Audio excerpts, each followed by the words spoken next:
What is going on, you guys? This is DerekJ Speaks, and we are here to talk about WWE Backlash 2026 live in Tampa, Florida. Just a few weeks removed from WrestleMania 42, and not a whole lot has been all that interesting on WWE television for the past couple of weeks, but leave it to the performers to go out there on a show like this with extremely low expectations and mostly deliver. A bunch of solid, decent, good matches on this show, aside from some comedy stuff in the middle of it. But overall, top to bottom, this was a fairly strong show, which started strong and ended strong with that World Heavyweight Championship main event with Roman Reigns and Jacob Fatu. And it's just nice to see Jacob Fatu be in the main event of a PLE, wrestling for a world championship against the biggest star in the company in Roman Reigns. And although he was not successful on this night, it clearly looks like this is not over for Jacob Fatu in the main event. But yeah, these two went out there and Jacob did not get the win, but they did have a pretty good match. It was very back and forth, evenly split for the most part, and the crowd itself was evenly split for both men. A lot of chants for OTC, but a lot of Fatu chants as well. So the fans were invested for the most part. Things started a little slow, but it did pick up. And we had some big moves in here. Roman got powerbombed onto the announce table, and then it just kind of collapsed underneath him. We saw a few spears from Roman and the Superman punches, and boy, Jacob, he is trying to get this Tongan death grip over because he went for that move several times throughout the match. And if you weren't sick and tired of it before, you might be now. If you are someone who looks at that move as something very goofy and hokey, well, considering how the show went off the air, you're probably going to be very miserable going forward, because it looks like this is going to be a thing Fatu is going to rely on very heavily as this feud very likely continues past tonight. But yeah, he went for that move a few times, even almost had Roman pass out from it at one point. He hit his mighty moonsault. Roman kicked out of that. Fatu kicked out of the spear. At one point, as Fatu had the Tongan death grip on Roman, Roman tried to escape by backing him into the corner, which knocked out the referee very briefly, but not enough for a full rough bump. But in the end, Jacob, for like the 8th time in this match, went for the Tongan death grip, got it in, and Roman is struggling. He's flailing around. He's grabbing onto the referee's shirt, and as he's reaching and grabbing everything in sight to try to get some leverage or try to get out of it, he intentionally, unintentionally, question mark, yanks off the top turnbuckle pad and exposes the top turnbuckle. And as the referee was about to go over and put it back on, Roman quickly rammed Jacob's head into the exposed turnbuckle. And then he hit Jacob with a spear, probably like the second or third spear of the match at this point, and got the win. So Roman retained his championship.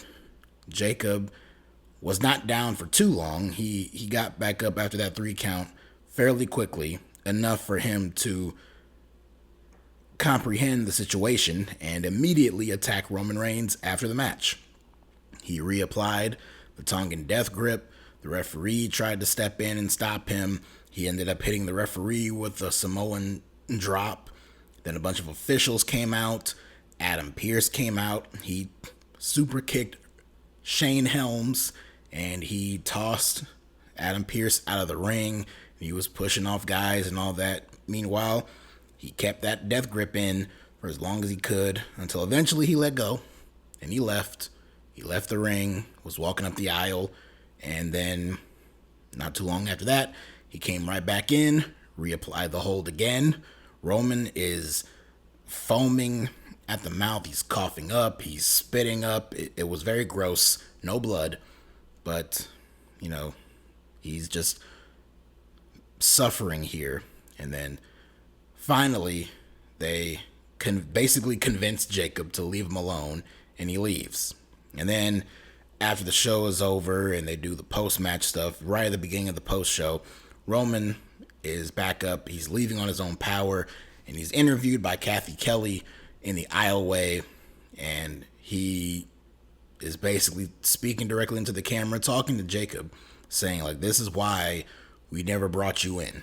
There's, like, no honor with Jacob Fatu, and this is his last night here in WWE. Now, obviously, that's not true, because these two are clearly going to continue their feud. The story here, at least the way I interpreted it, is that Roman tried everything he could to keep Jacob Fatu down.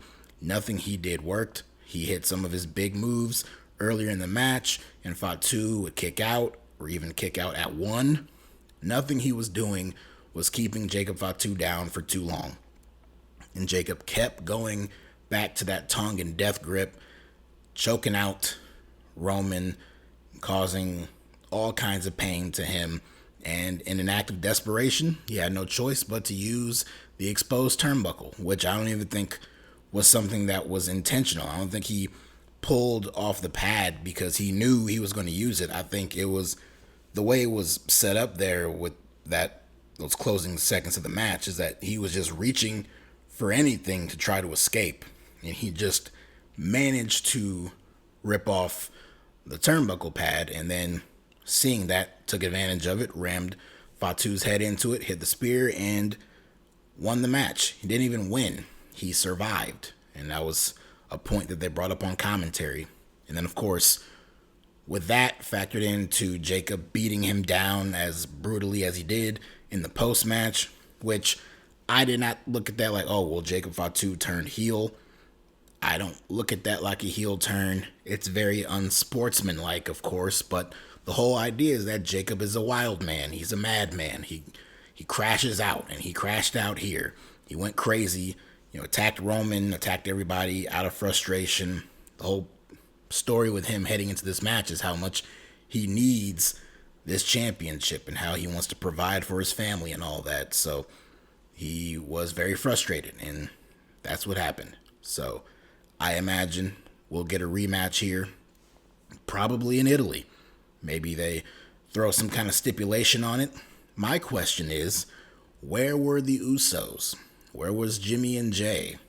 In recent weeks, we've only really seen them interact with Jacob on SmackDown, and even then, it's usually verbally, or the Usos are standing from afar just watching Jacob, but never any physical altercations between the two of them.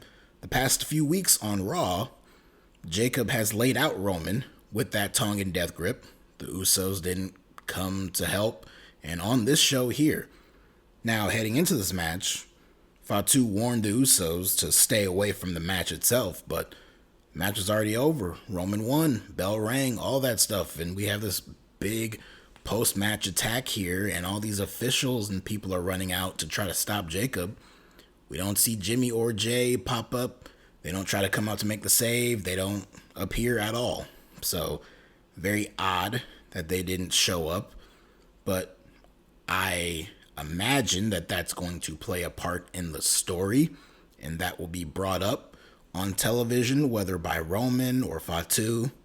Of course, we know the debacle with Roman's schedule and his scheduled appearances being, released and all that stuff, and he's not going to be around in June, but he is scheduled to appear on the TV show throughout the rest of this month and at the next PLE in Italy, the Clash in Italy show. So I imagine we might get a rematch between these two, which I'm fine with. This was a good match here. I wouldn't mind seeing it again. And to keep Jacob in the World Championship picture for a little bit longer. No negative opinions on that. And we'll see if the Usos and their absence on this show, if that's going to be brought up on television, I don't know. But the stuff with Roman and Jacob is pretty solid, and a lot of the stuff on this show pretty much followed suit in terms of being solid. We opened with a very solid opening match between Seth Rollins and Braun Breaker.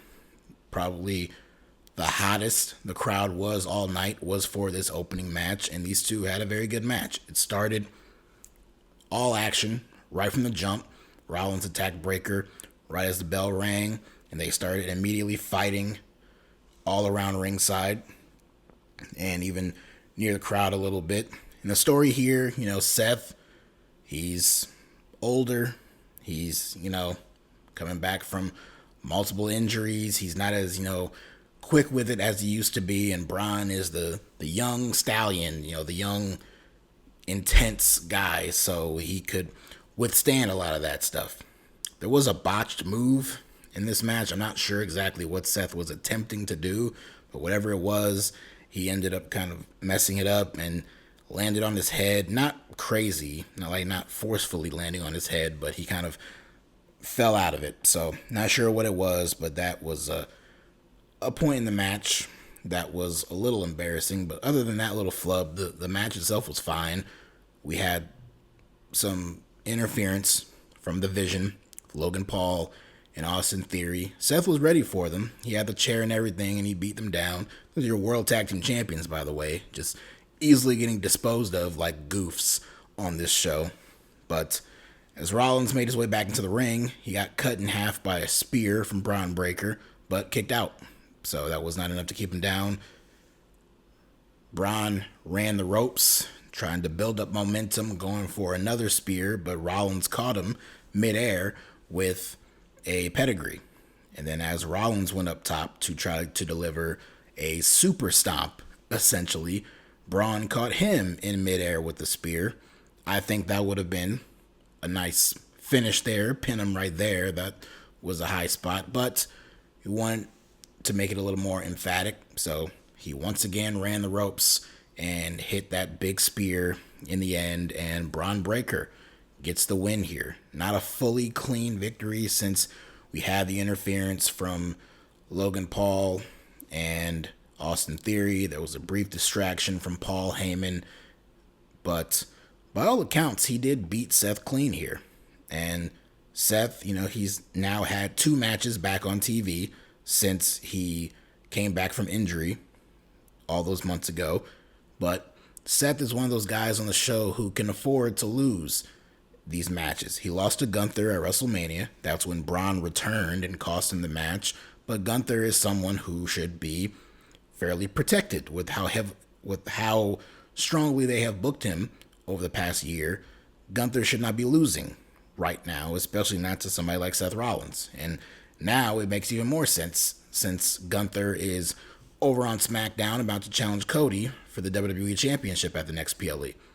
Braun Breaker, he's the young guy who they have a lot of hope for in terms of being a future main eventer. He's right up there with people like Obafemi and Trick Williams and Jacob Fatu and other people who are looked at as future big stars in the company and future main event level guys. So I'm sure Rollins will probably beat Breaker at some point. Highly doubtful that this will be the last time these two have a match.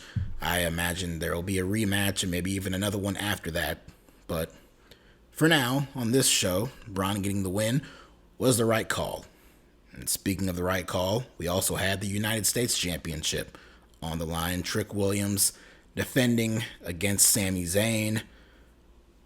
Take all the gingerbread man stuff out of it if you watch the product, if you've seen what they have done on SmackDown in recent weeks with this whole gingerbread stuff and murdering the gingerbread man and having the funeral on TV this past week and all that garbage that the entire 3-hour show was built around.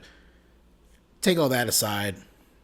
I was just looking at this match, hoping that it could be a better match than the 7-minute nothing TV match that they had at WrestleMania. And to their credit, it was. Trick and Sammy went out there for a little bit longer, not too much longer, but it was longer. They had some length, and they had a very good match. Lil Yachty was back out there in Trick's corner, and he ran interference at different points of the match. Sammy doing some underhanded tactics. He used Yachty's kendo stick at one point behind the referee's back, but then Lil Yachty used the kendo stick on Sammy behind the referee's back as well. And this crowd was very much full-on Trick Williams supporters and in the Trick Williams camp, and were fully anti-Sammy. And they did not like anything he was doing. They were booing him out of the building. And Sammy was doing some chicanery here, like I mentioned, the kendo stick. He DDT'd Trick onto the steel steps at one point, and even hit a haluva kick on Lil Yachty on the outside. But back in the ring, goes for the haluva kick again, but Trick manages to duck it, and then he hits the trick shot and gets the win.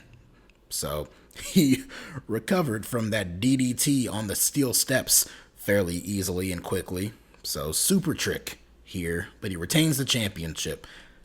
I don't know if this is the end. He has now beat him twice in the span of 2 or 3 weeks. So one would surmise that this is the end of this feud. But WWE, wins and losses don't really matter.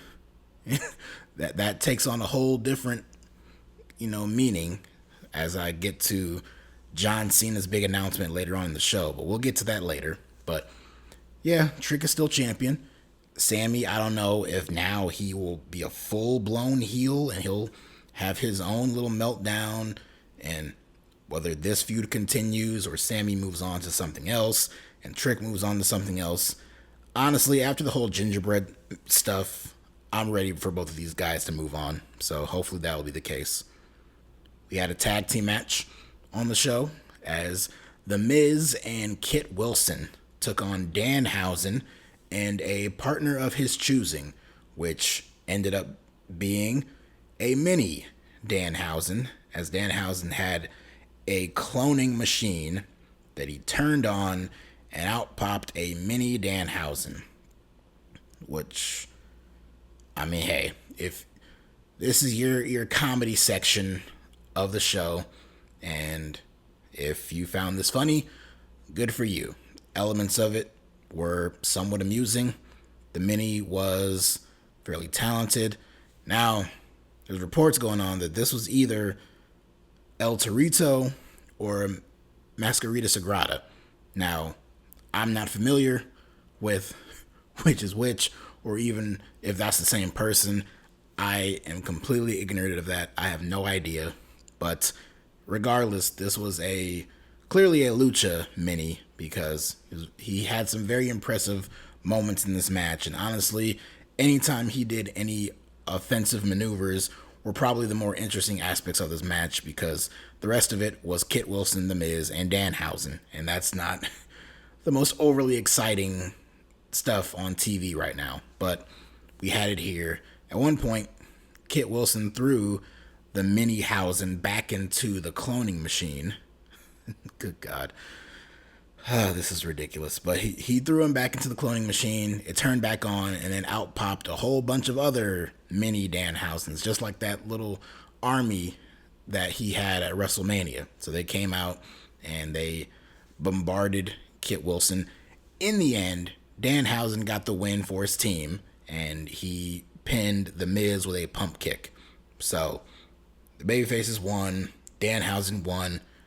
The fans were into it for the most part. They sounded like they kind of booed the big reveal at the beginning, but they stayed mostly into it. They seemed to enjoy themselves, and I can see people enjoying themselves. Me personally, I didn't, but that's just me.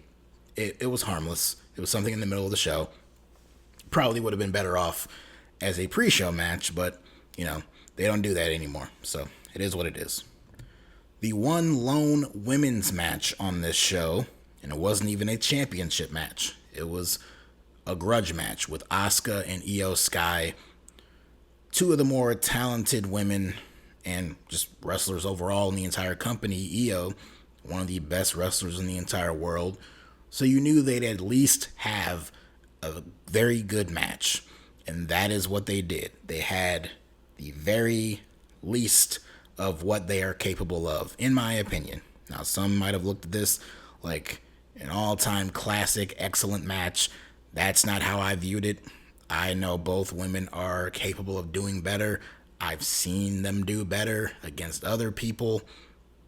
But here, they had a very good match. Very strong style at certain points. A lot of crazy high-flying moves from Io and, crazy stuff there. But it was a very basic match, but still good. You have two very talented people like Asuka and Io, you're going to have at least a very good match. And that's what it was.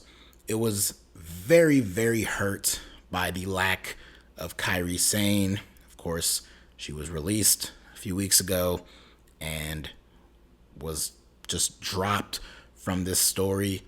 And it's weird because if you choose to watch this as a television show, the same way WWE so badly wants all of us to do, and just view this solely as a TV show, then having a story play out on your TV show for several months only to just be abruptly cut off because you just completely remove one of your characters for no rhyme or reason, no explanation, that's not very good writing for your television show, in my opinion.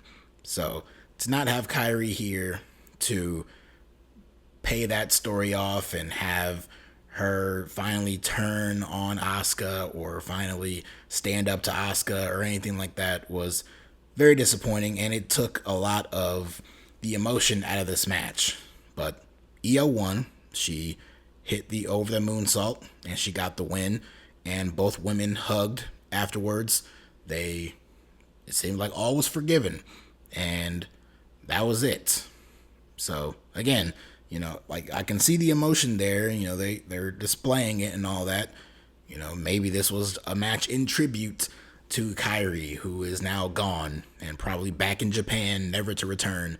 But yeah, I think that aspect of the story being removed, forcefully removed, really hurt the story being told in this match. But it had time. I was afraid they would not get a whole lot of time for this match, but they did, and it was fine for what it was. But now it's time to move on because the story did not really go the way it probably should have. So now we can move on for both women to hopefully bigger and better things.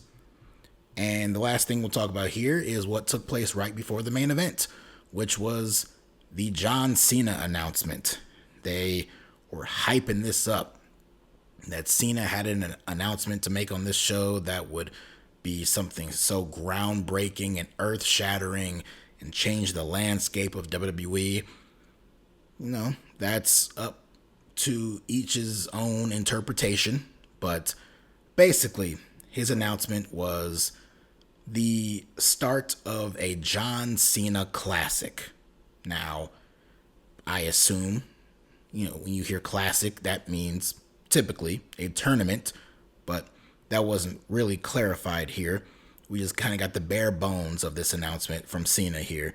But he announced the John Cena Classic. It's going to be a big one-night event at a future show.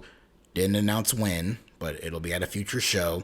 And the winner, or at the end of it, a championship will be rewarded. The John Cena Classic Championship. Now, if this is going to be a regularly defended championship on the show or not, again, not clarified here. But a championship will be created out of this.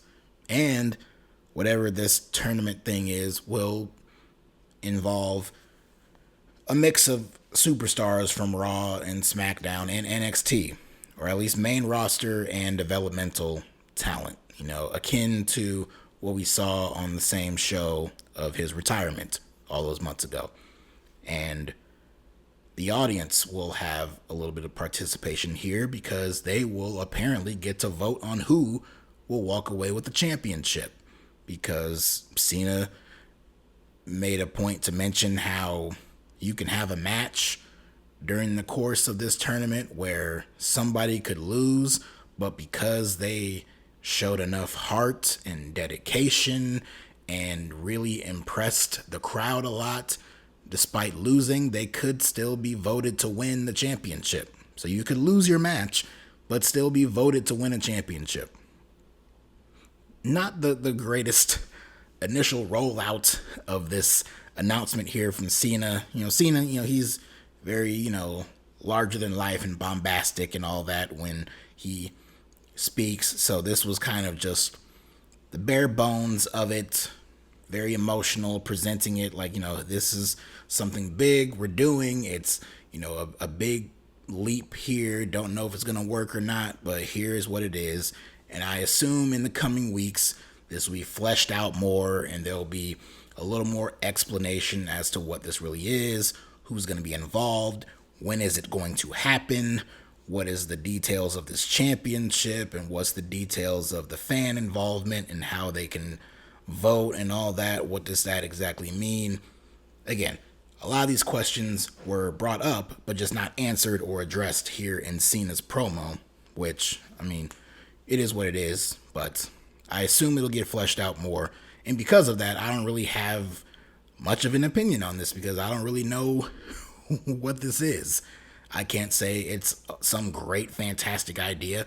I can't say it's some horrible, terrible idea either. I don't really understand what's going on, if I'm being completely honest with you. Maybe some people understood it better than me, and they already have an opinion set. Me, I'm going to need to see this explained a little more. I'm going to need to see it fleshed out a little bit more, and I'm going to need to see it, laid out and playing out on TV. Like, what does it actually look like? Is this just going to be an extended version of the farewell tour tournament that Gunther won to get the last match with Cena? Is it just going to be something like that? Is it going to be a one-night thing, qualifying matches, all that stuff? Again, I assume those questions will be answered. I assume that, but again, this is WWE.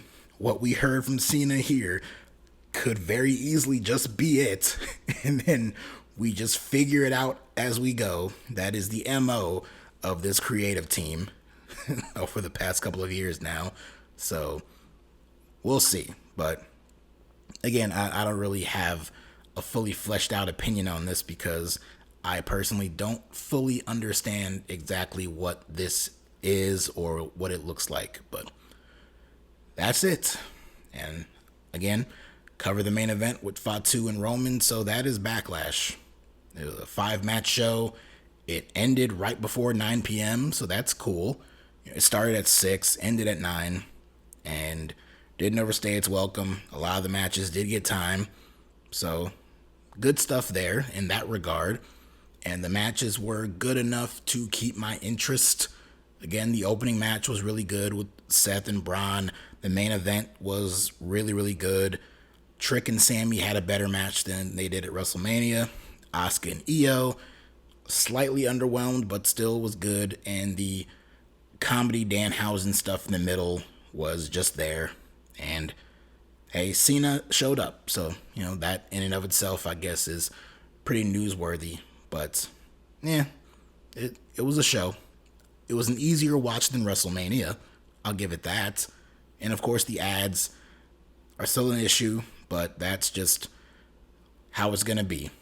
The talking about the ad breaks and, the short cards for WWE is the same as talking about the long matches and the long shows and these overstuffed cards in AEW, which we will be talking about in a few weeks with Double or Nothing. So it's pointless to really go. It's pointless in that it's never going to change from either company. So I just don't really see a whole lot of reason to dwell on it for too much longer. But that's where things stand here. So thank you for listening, and I will check back with you guys. We got a lot of wrestling shows coming up still.